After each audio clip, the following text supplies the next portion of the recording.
everyone. I am Arthur Beniawan. And I am Annalena Rigo. We are presenting the podcast from Group 5. For today's video, we are going to ask our guest, which is the owner of Bindu Wi-Fi machine, Miss Ma'am Lovely, to ask about how technology helps grow her business. Welcome to our guest, Ma'am Lovely Divino. Hi, Ma'am. Good morning. Hello. Good morning, Arthur, and good morning to your group. So, Ma'am, can you tell us the background about your business?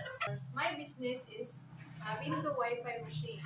It is a machine where people or the constituents in the community drop coins into the machine, and it will connect to their phones, mobile phones, or even laptops to be able to connect signal on Wi-Fi. It has also a tower for a signal adapter. Wow, that's great, your business, Ma'am. So can you tell me in what way has IT helped your business to grow? IT helped our business to grow by providing signal to the Wi-Fi of this window.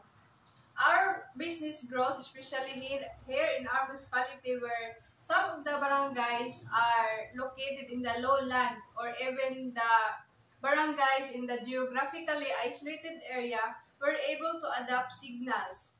So by having more window machine, more income generates. So more income, so the business will grow eventually. Wow, great, Ma'am. So in your own opinion, Ma'am, what is the value of IT in your business? The value of IT in our business is very important, and it provides significance in connecting people, our loved ones, our businesses, or even work in the office or work from home, or even the students studying to connect Wi-Fi or signal to do their job. So, Ma'am, this is the last question. What is the disadvantage on your business?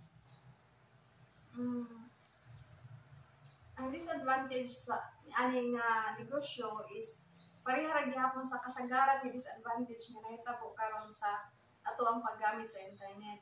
Kaya kini siya, ang akong negosyo manggid is nag-provide siya og internet signal.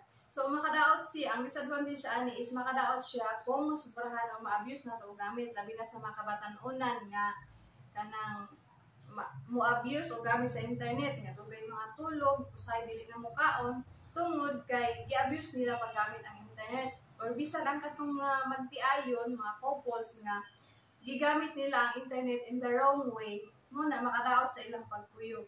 Kaya kinahanglan magod, kung magamit mo gud og internet, kinahanglan ang responsable na paggamit ani og self-control. So mo na siya ang disadvantage sa internet.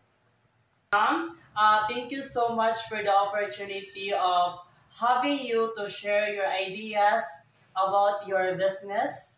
So God bless your business, Ma'am. Thank you.